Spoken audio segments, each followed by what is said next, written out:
Okay, we're gonna make a bead here.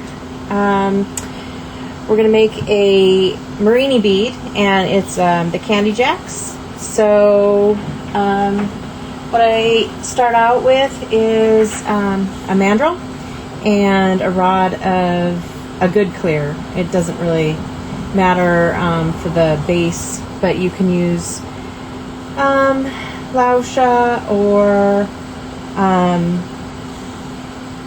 I tend to use Reichenbach for the base, and then Aether for coating the murrini because it is easier.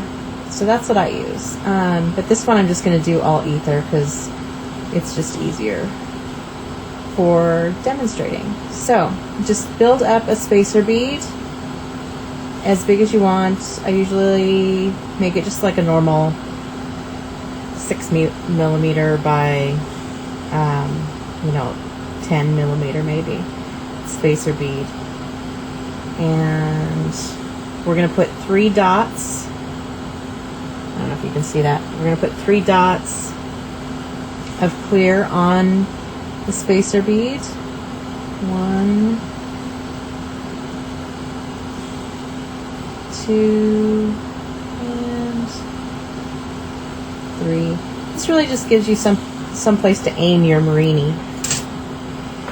Then I'm going to take a little piece of murrini and heat up one of the dots. I'm going to bounce a bit here and squish.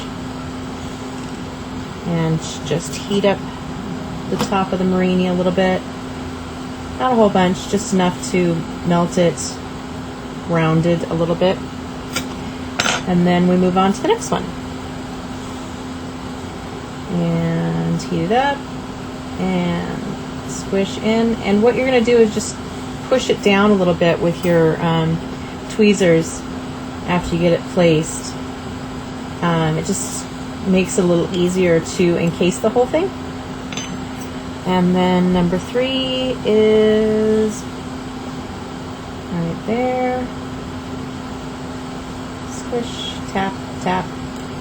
Oopsie. And tap a little bit with your, I use this curved thing because it just seems to be a bit easier. I lost my clear. There it is. Okay, so then what you do is you just take a blob, which is a technical term, a blob of clear, and melt it on the tip of your rod, and drop and swirl. And then don't worry if you don't get the whole thing, because we can just fix it in post-production basically. I just swipe around the missed spots with the clear. You can do it with a stringer. That's probably the easiest way, or if you didn't pull a stringer, which I never seem to remember to, you can do it with the rod. Okay, so I've got a little bit right there that I missed, so I'm just going to go whoosh, and I'm going to pull a bit back off so that it's not gigantic, and melt it in a little bit. And the way to keep them sort of triangular looking is to not heat the base up too much. You just want to heat up the clear on top of the murrini enough to round it out, but not melt it into the base bead. Keep it raised. And